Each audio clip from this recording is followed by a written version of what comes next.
Ever wonder just how safe the medicine in your cabinet is? We're diving into the system meant to protect you. Okay, let's start with a crazy number. 50%.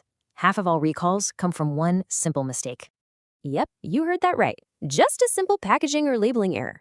But the consequences? Huge. And look, shortcuts or sloppy work in sterile production, they can have absolutely deadly consequences. I mean, just look at this. 64 people died in the 2012 NECC meningitis outbreak. Just tragic. So what exactly is a recall? And how do they figure out how risky a bad drug is? Basically, it's when a company has to pull a product because it's dangerous or breaks the law. The FDA actually has 3 classes. It's all about how serious the health risk is to you. So what are the most common reasons things go so wrong in the first place? It can be anything, really. Manufacturing faults, contamination, even just the wrong potency. And get this, about 60% of recalls happen because of issues with good manufacturing practices. This chart really shows the scale of the problem. This isn't some rare event, it's happening constantly. Okay, so what's the master plan to stop all this from happening? There has to be one, right?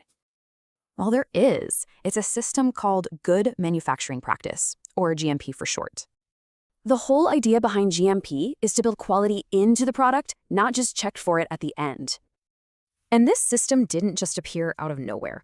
It was created in response to some awful tragedies. It's all built around 5 core pillars, sometimes called the 5 Ps, covering every single aspect of production. But here's the thing. Even with GMP, the industry is always facing new challenges. It has to keep evolving. And what's really cool is how new tech is helping solve some of these classic age-old problems.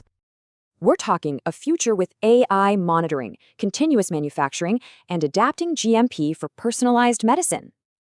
But it all comes down to this. Trustworthy data is the bedrock. Without it, the whole system just collapses. Which leaves us with one big question. As medicine gets more complex, can our quality safeguards actually keep pace?